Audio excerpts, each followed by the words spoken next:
Magandang araw mga banateros, ako po si Banat Bay. Mga kababayan, mainit na naman ang issue tungkol ho dito sa ni Zaldico, pagka-aresto ni Zaldico daw. Pero eto nga, ang mga nangyayari ay lalong lang naguguluhan tayo sa ano ba talaga nangyari. Nakulong ba, nahuli ba, ano ba? Ang gulo-gulo ninyo eh. Yan ang nakikita natin sa social media at pati sa balita ay nakikita natin na naaresto daw. Pero may mga nagsasabing hindi naman daw. Naku. Ay nako, eto nga eh.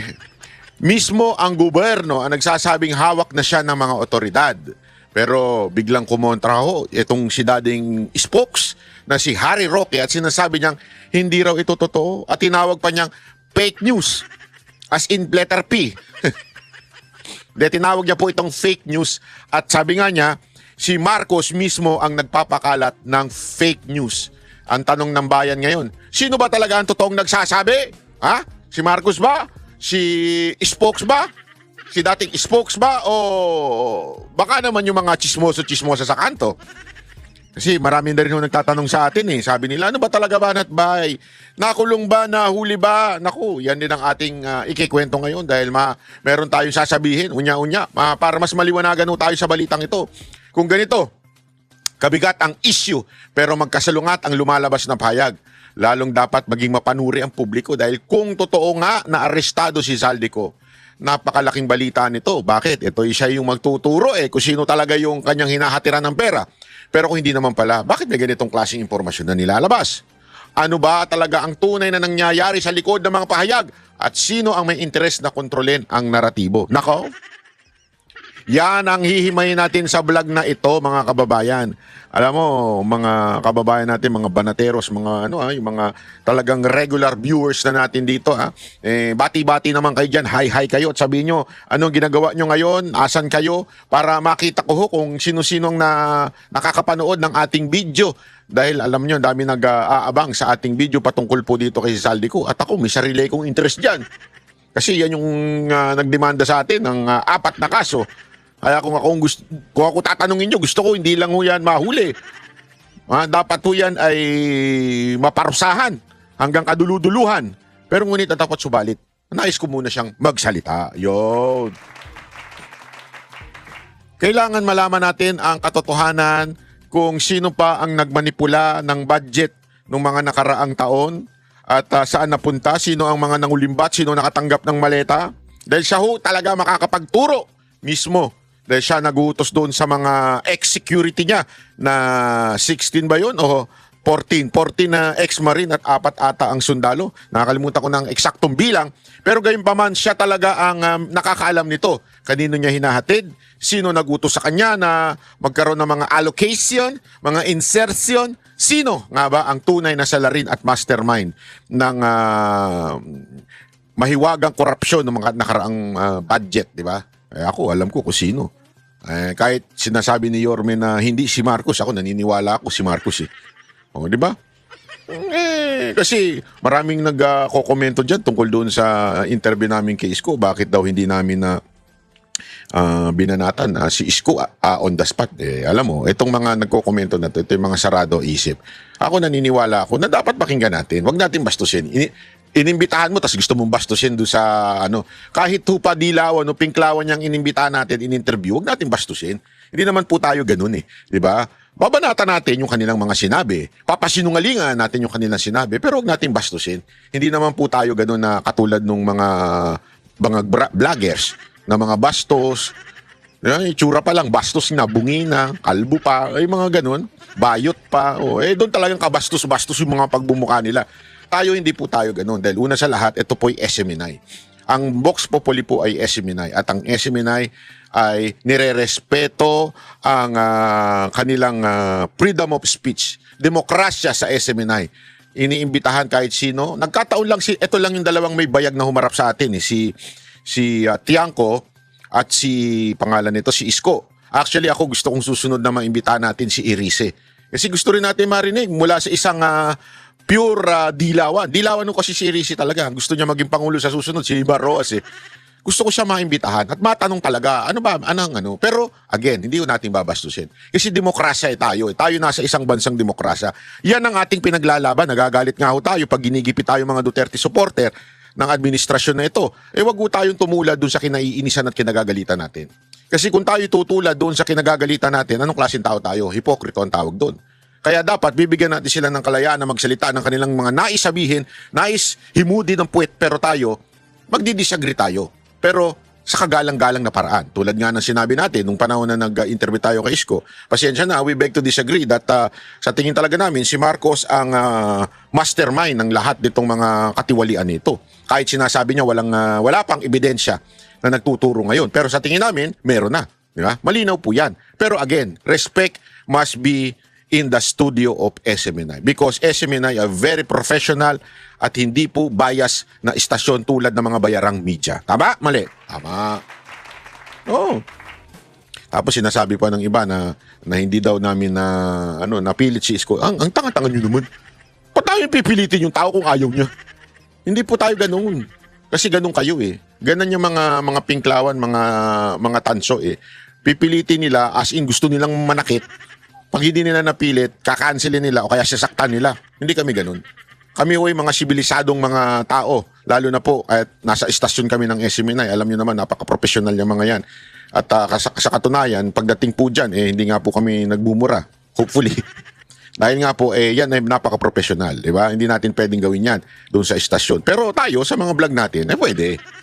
Pwede tayo kasi may kalayanin tayo. At ang maganda nito, hindi din kami pinipigilan ng management ng SMNI na sabihin ang gusto namin sabihin sa kanya-kanya naming mga vlog. Wala ko sa amin, hindi ko kami sinasabihan, dapat ganito sabihin ninyo sa vlog nyo, dapat ganito ang inyong pagiging professional kasi kayo ay SMNI host na. Hindi po ganoon ang SMNI.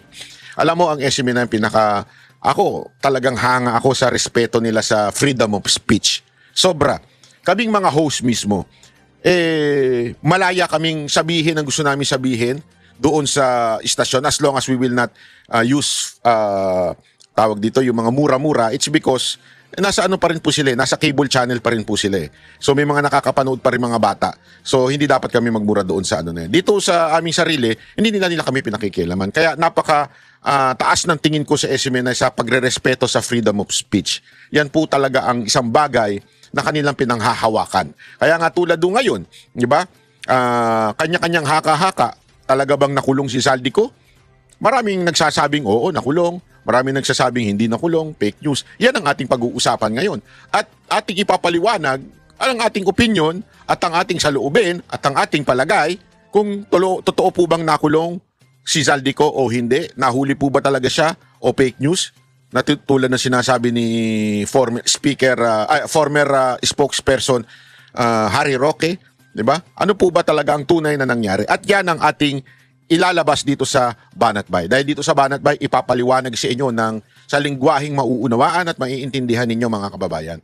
Dahil ako natutuwa ako pag nababasa ko yung mga komento ninyo at sinasabi nyo, Banat Bay, pag ikaw nagpaliwanag talagang naiintindihan namin. Pag sa iba ang gulo-gulo. Ganun talaga eh.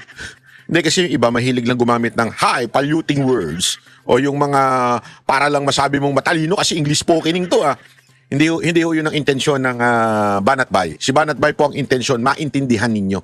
So pipilitin natin yung mga lengguaheng mahirap intindihin ay ipaunawa sa bawat isa sa atin na sa lengguaheng mas mauunawaan at maiintindihan natin. Kaya dito tayo sa Banat Bay, makinig po ng patas. Again, patas po. Bakit po patas? Kasi hindi ho tayo we are not going with the flow. Ika nga. Ano ibig sabihin nun? Hindi po tayo yung sakay lang sa uso. Kung ano yung usong trending, yan ang ating sasakyan. Hindi po tayo ganun. Minsan nga may saliwaho akong opinion sa mga bagay-bagay sa politika. Dahil naniniwala ako, dapat ang lahat ng ating konklusyon at opinion pagdating sa politika ay naaayon sa mga ebidensyang lumalabas. Circumstantial evidence, whether it is social media or mainstream media, basta kailangan natin timbangin ito mula sa mga iba't ibang balita. Yun po ang ating basihan. At akin po ipapaliwanag to sa inyo. Ngayon, kayo na po ang mag-conclude. Totoo bang fake news ang dilabas ni Marcos? Totoo bang sinasabi ni Harry Roque? Alamin po natin yan. Unahan na natin kagad. Ito ang sinabi ni Marcos, yung kanyang pautot. Sige, pakinggan nga natin tong akala mo linis-linisan na Pangulo. We will bring Zaldico home. Una sa lahat, alam mo dito ka talaga matatawa sa bayan natin. Bakit? Sa bayan natin, kriminal gusto mo iuwi. Yung bayani, gusto mong alisin sa bayan. Anong gusto mo? Pagsama-sama lahat ng kriminal dito sa Pilipinas? Hindi, di ba isipin mo mabuti ito nakakatawa lang na logic ito. Although I'm not saying we should not bring home Zaldico. That's not what I'm saying.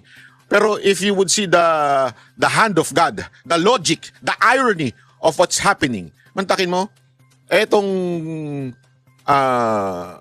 akusadong allegedly talaga, at alam naman natin sa panahon niya at kahit mismong si VP Sara Duterte nagsasabing may control ng budget ng bansang Pilipinas ay walang iba kundi si Romualdez at si Zaldico, ito pa yung gustong iuwi. Ano ba talaga gusto ninyo? Patayin? O pabaguhin yung kanyang testimony at gusto nyo iuwi yan?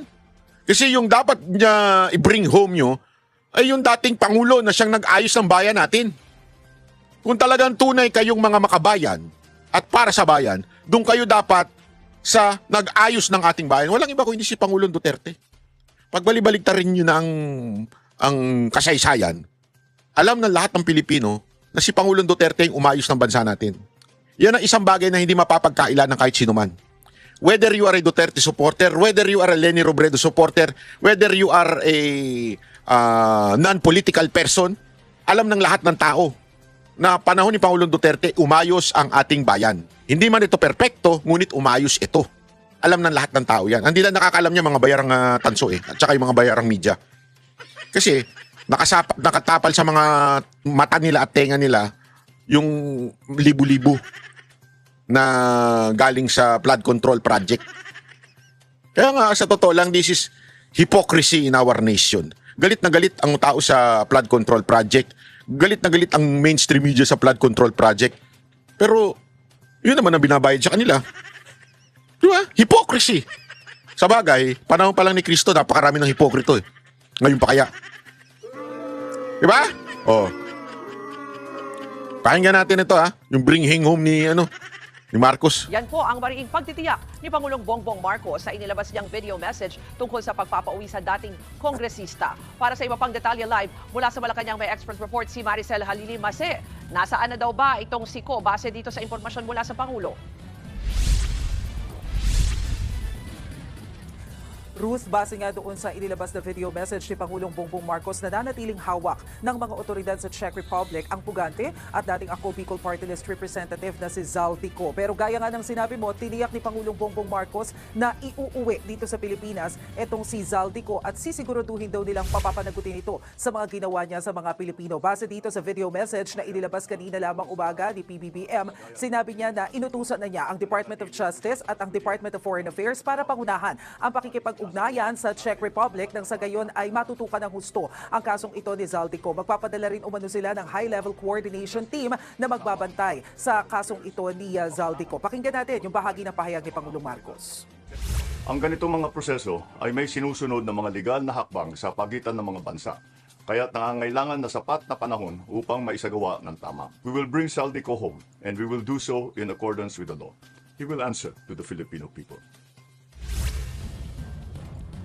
Ruth, dito nga lang mga nakaraang araw naglabas din na pahayag itong si dating presidential spokesperson, Attorney Harry Roque, na fake news daw itong kinakalat ni Pangulong Bongbong Marcos. Hininga natin ng reaksyon ang Malacanang tungkol dito sa panibagong pahayag ni Roque, pero sa ngayon ay wala pa silang ibinibigay na pahayag ukol dito. Ang malinaw ay yung sinabi ni PBBM na hawak pa rin ng mga otoridad sa Prague etong si Zaldico. Ruth?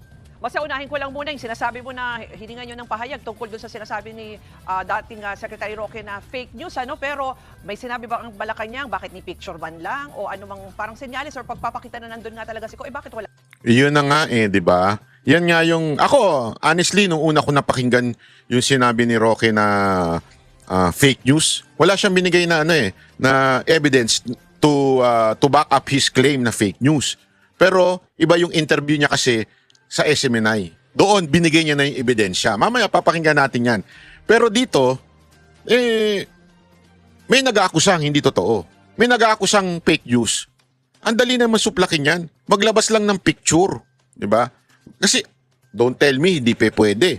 Kung talagang totoong nahuli, kung talagang totoong remember, yan, Pilipino yan. So, kahit papaano, may karapatan ho tayong malaman. Diba? Lalong-lalo na ho ay may mga kasong nakasampa sa kanya. So, maaring gawin ng ating gobyerno na humingi ng sapat na ebidensya na hawak nga ng otoridad ng Czech Republic. Pero Bakit wala? Di ba? Ganun lang kasimple. Bakit wala? Ano ang meron at tila ang gulo-gulo ng pahayag ng Malacanang? Bakit hindi nila masabi ng diretso ano ba talaga nangyari? Anong cause ng pagkahuli? Kaninong otoridad? 'Di ba? Alam natin na sa Prague yan. 'Di ba yung palaka? Ay, hindi ba? Iba pala 'yun. 'Di ba nasa Czech Republic yan? Oh. Bakit hindi mabigyan ng official statement from the embassy ng dito sa Pilipinas? Wala. Ba't ganun? 'Di ba? Daw. Oh, yun nga rin ang ipinupunto natin, Ruth. Nag-message na tayo kanina, nanghihingi na tayo dito sa Presidential Communications Office na mga picture sana ni Zaldico para bilang patunay na hawak nga siya ng mga otoridad dyan sa Czech Republic. Tinatanong din natin kung bakit ilang araw na yung nakalipas mula ng anunsyo ni Pangulong Bongbong Marcos na nakuha na nga itong si Zaldico dahil doon sa kakulangan ng dokumento, bakit hanggang ngayon wala pa rin silang inilalabas na mga photos. Pero yan ang tanong pa natin kung anong magiging sagot ng Palasyo tungkol dyan dahil hanggang ngayon tikumpa ang kanilang bibig kung nasaan yung mga photos na nire-request natin. Ruth. Isa pa Mase, itong high-level team na ipapadala daw sa Czech Republic, may iba pa ba yan detalye? Sino-sino kaya ang kasama dyan? At partikular, anong gagawin doon? Wala pang ibinibigay na detalye tungkol dyan, Ruth. Very limited pa yung ibinibigay sa atin ng information maliban doon sa video message na ilibas ni Pangulong Bongbong Marcos. Kanina kasi walang isinagawang press briefing si Undersecretary Claire Castro. So tingnan natin. Bakit walang ginawang press briefing?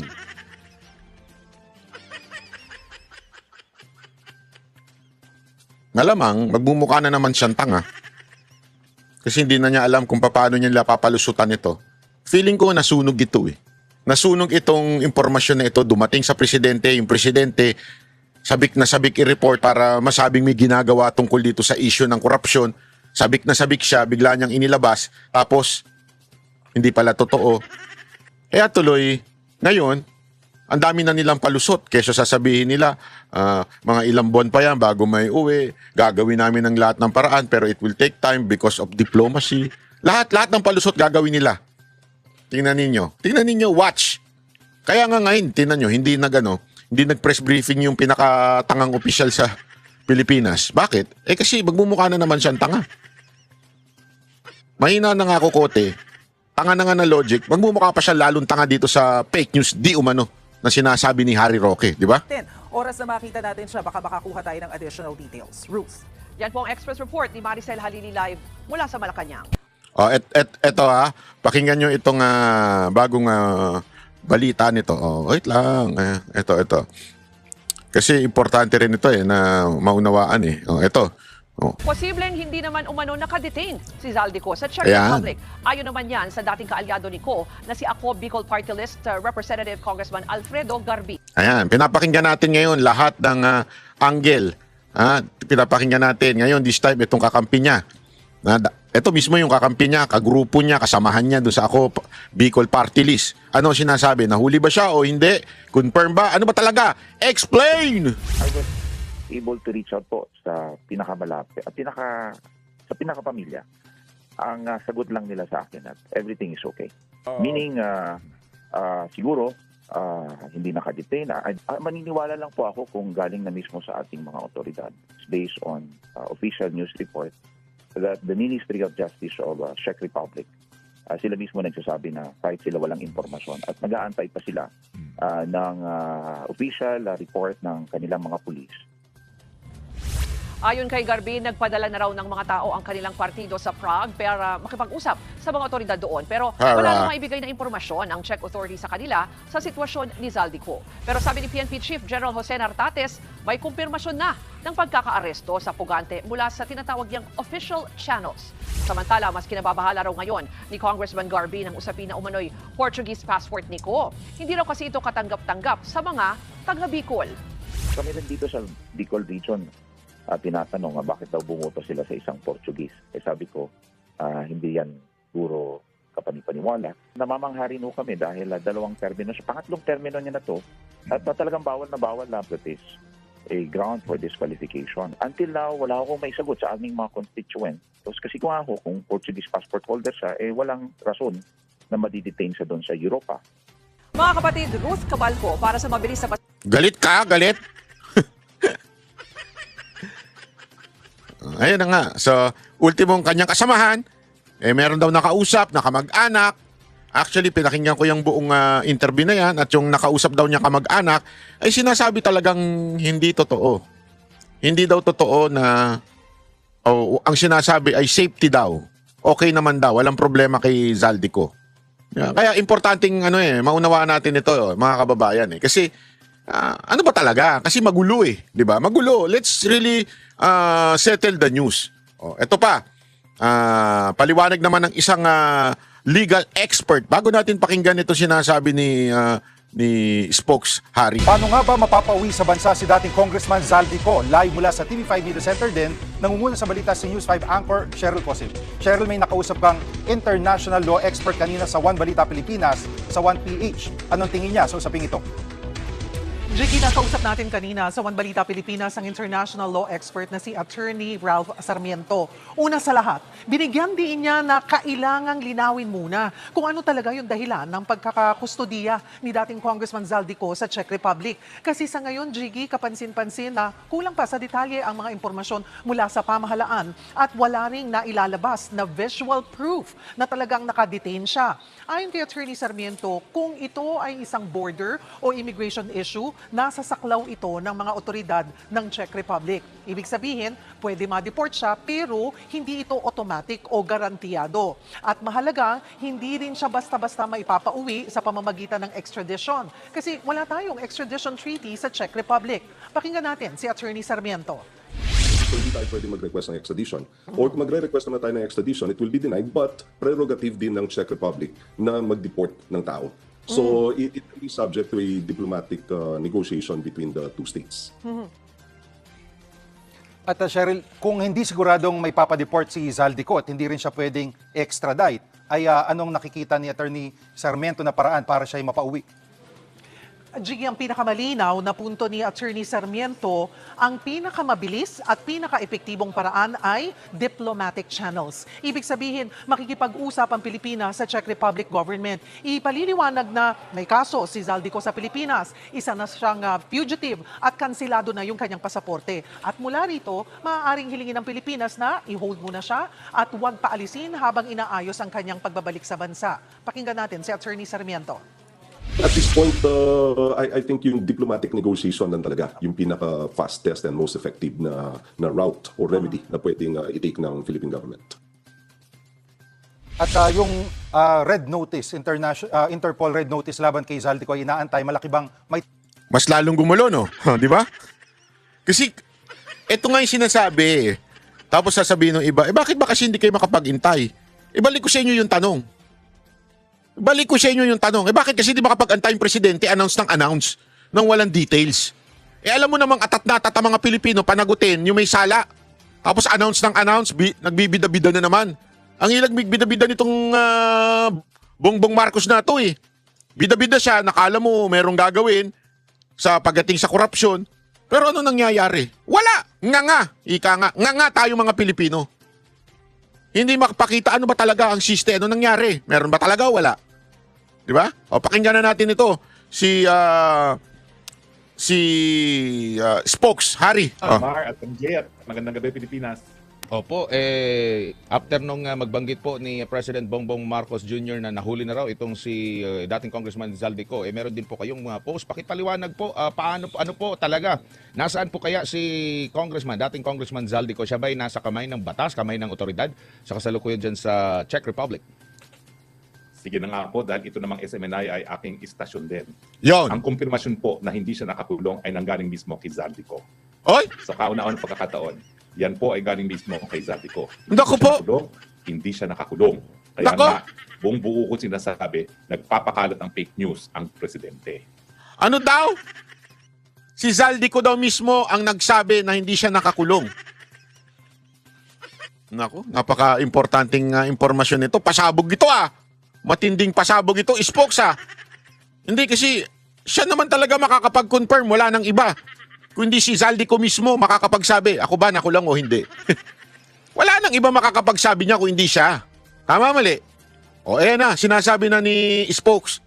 Siya mismo ang nagsabi. Si Zaldico ang nagsabing hindi daw siya nahuli o nakakulong. Sino ang paniniwalaan natin? Si Marcos? Na hindi naman siya yung ikinulong? Hindi naman siya yung hinuli? O yung mismong taong pinaparatangan na nahuli o nakulong? Ay, kayo nang balang umusga kung sinong sinungaling sa kanila.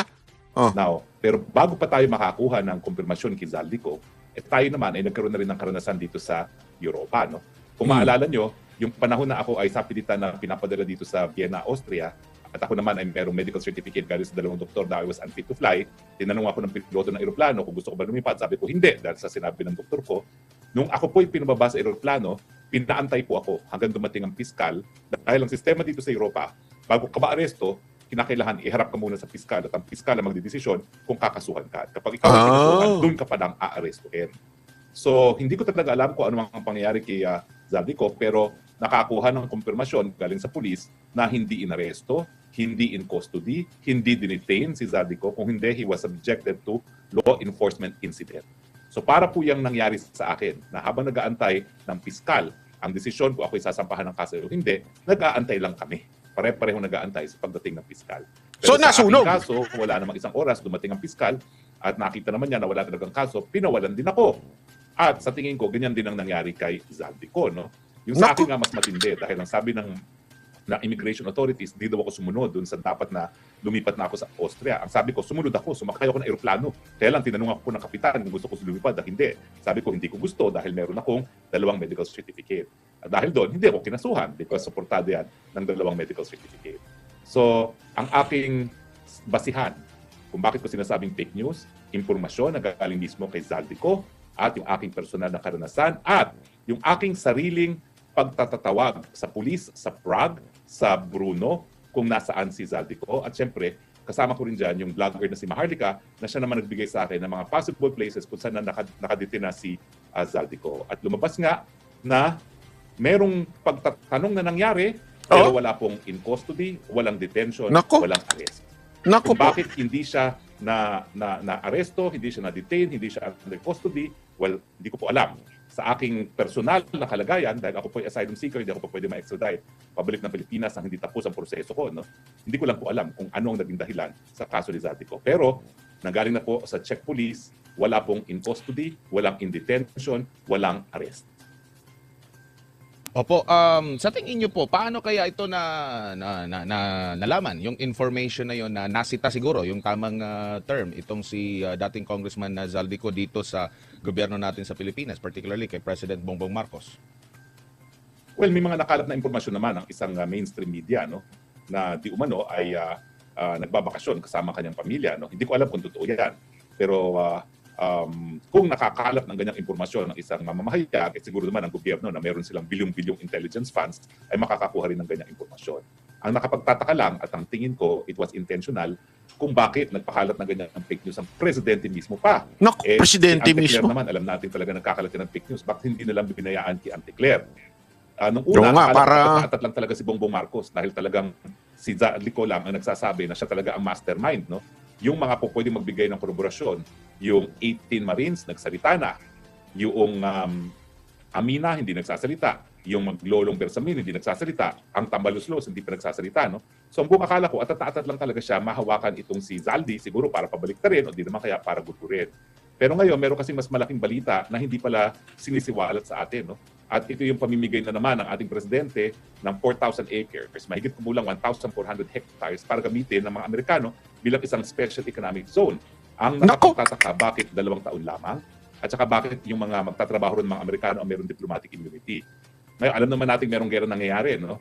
So ang binigay na dahilan kung bakit magtatayo sila ng special economic zone para daw mabawasan ang dependence ng Amerika sa mga semiconductor factories, no, na alam natin nasa Taiwan yan. No? Yan yung mga gumagawa ng mga microchips para sa kanilang mga missiles at iba pang mga armas na panggera. No? So sa tingin ko, this is still a war-related effort. Yung sinisecure na nila yung mga ammunition at yung mga microchips na kinakailangan nila para sa kanilang mga bomba at ngayon, nag-decision sila na gagawin nila sa Pilipinas. Yan. Sa akin, yan po ay napakalaking paglabag sa ating salip ng batas. Sa panahon na may gera, hindi po ibig sabihin na palibasa, hindi tinatawag na military base ay hindi yan military base.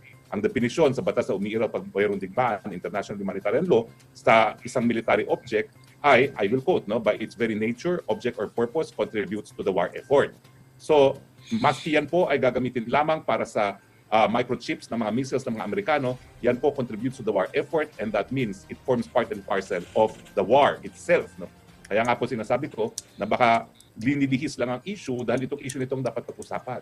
Bakit pumapayag tayo ng ating teritoryo at talagang gagamitin para isulong ang gera ng Amerika sa Iran? Gayon pinagbabawal ito ng saligang batas dahil sabi natin, we renounce war as an instrument of our foreign policy, at ang presensya ng mga military bases na dayuhan ay dapat sang-ayon sa tratado, ratifikado ng Senado, at kung kinakailangan, kunin ang pagpayag ng Sambayan ng Pilipino. Opo, balikan ko lang po yung... So parang sinasabi ni Attorney Roque dito, isa diversion na naman ito. Dahil meron daw pinirmahan si Marcos, di umano, na isang kasunduan sa Amerika na maaaring gamitin ng base natin para dito sa gera nagaganap.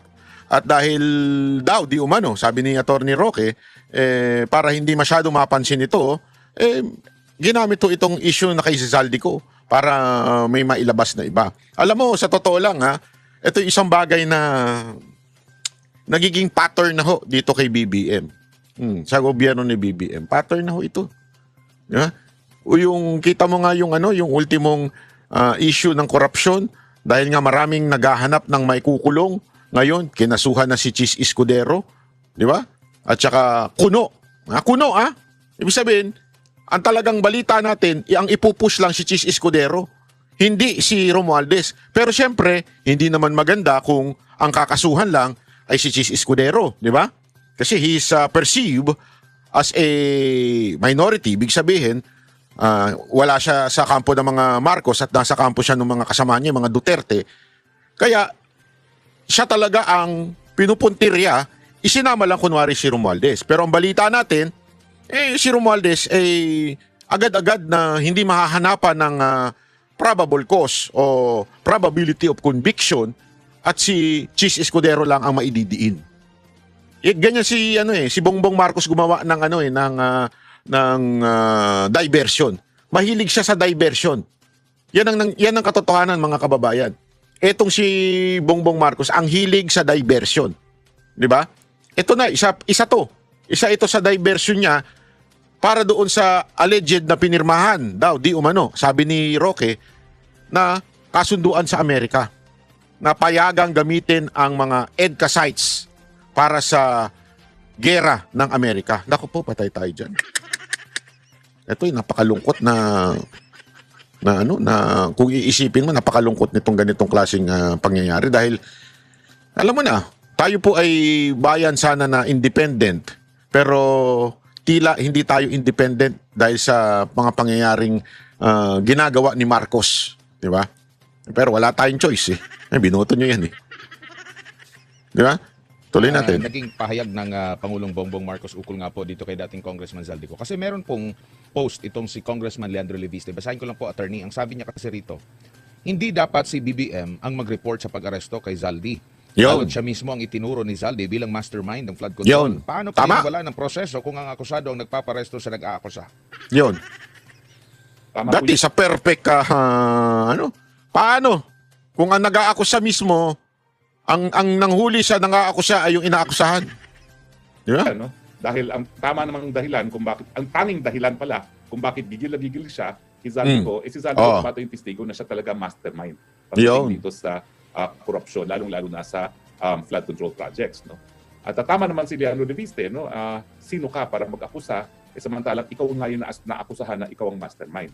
Ang nakakalungkot, yun na nga, bukod pa kay Zaldico, nandiyan naman yung 18 Marines na hanggang ngayon ay hindi pa formal na iniimbestigahan kung totoo mga sinasabi. Pero napakadami nilang detalyo na binabanggit na napakahirap na mapaliwanaan na nagsisinungaling lang yung mga Marines na. Opo.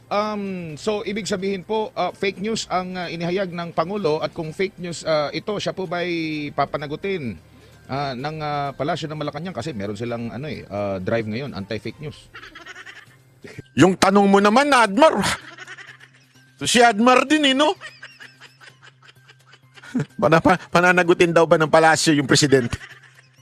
Yan ang gusto ko sa'yo, Admar. Idol talaga kita Hindi naman niya pwede parusahan yung kanyang sarili, di ba? Siya yung tagapagpatupad ng batas, pero kung siya mismo lalabag ng batas, anong aasahan natin dyan? Pero wala, akin, nga. ang leksyon sa sambayan ng Pilipino, mag-ingat po tayo sa mga deklarasyon ng Presidente dahil ito po malinaw na malinaw. Nagkaroon pa na po ng kumpirmasyon galing mismo sa pulis sa Czech Republic. Walang pag-aresto, walang pagdetine at walang pang-custody dito po kay Zaldico.